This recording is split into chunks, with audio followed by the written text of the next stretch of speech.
ಕೊಪ್ಪಳ ತಾಲೂಕಿನ ಕವಲೂರ ಗ್ರಾಮದಿಂದ ಮುಂಡರಗಿ, ಅಳವಂಡಿ, ಬಣ್ಣಿಕೊಪ್ಪ, ಹಂದ್ರಾಳ, ಗುಡಗೇರಿ ಗ್ರಾಮಗಳಿಗೆ ಸಂಪರ್ಕಿಸುವ ರಸ್ತೆಗಳು ಸಂಪೂರ್ಣ ಹದಗೆಟ್ಟು ಹೋಗಿದ್ದು, ರಸ್ತೆಗಳಲ್ಲಿ ತಗ್ಗುಗುಂಡಿಗಳಿಂದ ಕೂಡಿದ್ದು, ಬಸ್ಸುಗಳು ಬಾರದೆ ಮಕ್ಕಳು ಶಿಕ್ಷಣ ಕಲಿಯಲು ಬೇರೆ ಗ್ರಾಮಕ್ಕೆ ಹೋಗಲಾರದಂತಹ ಪರಿಸ್ಥಿತಿ ನಿರ್ಮಾಣವಾಗಿದೆ.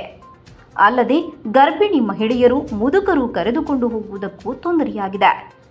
ಎಷ್ಟೋ ಸಲ ಕರೆದುಕೊಂಡು ಹೋಗುವಾಗ ಅಪಘಾತಗಳು ಸಂಭವಿಸಿವೆ.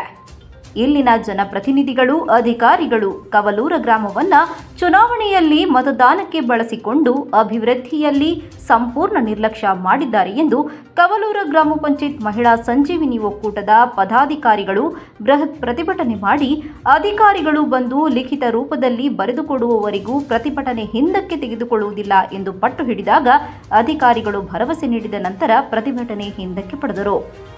ಪ್ರತಿಭಟನೆಯು ಗ್ರಾಮದ ಪಂಚಲಿಂಗೇಶ್ವರ ದೇವಸ್ಥಾನದಿಂದ ಪ್ರಾರಂಭವಾಗಿ ಗ್ರಾಮದ ಬೀದಿ ಬೀದಿಗಳಲ್ಲಿ ಪ್ರತಿಭಟನೆ ಮಾಡುತ್ತಾ ಬಸ್ ನಿಲ್ದಾಣ ಹಾಗೂ ಗ್ರಾಮ ಪಂಚಾಯತ್ ಮುಂದೆ ಹೋರಾಟ ಮಾಡಿದರು. ಹೋರಾಟದಲ್ಲಿ ಕವಲೂರ ಗ್ರಾಮ ಪಂಚಾಯತ್ ಕಲ್ಪವೃಕ್ಷ ಸಂಜೀವಿನಿ ಒಕ್ಕೂಟದ ಪದಾಧಿಕಾರಿಗಳು, ಸಾರ್ವಜನಿಕರು, ವಿದ್ಯಾರ್ಥಿಗಳು ಹೆಚ್ಚಿನ ಸಂಖ್ಯೆಯಲ್ಲಿ ಭಾಗವಹಿಸಿದ್ದರು. Basavaraj Mandalamari, R5 news, Koppal. 2024 ಡಿಸೆಂಬರ್ಗೆ 24 ನಂತರ ಆ ರೋಡಿಗೆ ಮಾಡ್ತಾರೆ. ನೋಡ್ರಮ್ಮ, ಗ್ರಾಂಟ್ ಬರೋವರಿಗೆ ತಾಲೂಕು ಆಫೀಸರ್ ಕೊಡಬಾರ್ದು. ನಾವು ಬೇರೆ ರಿಕ್ವೆಸ್ಟ್ ಮಾಡ್ಕೊಬೋದು ಅಷ್ಟೇ. ರಿಕ್ವೆಸ್ಟ್ ಮಾಡ್ಕೊಂಡು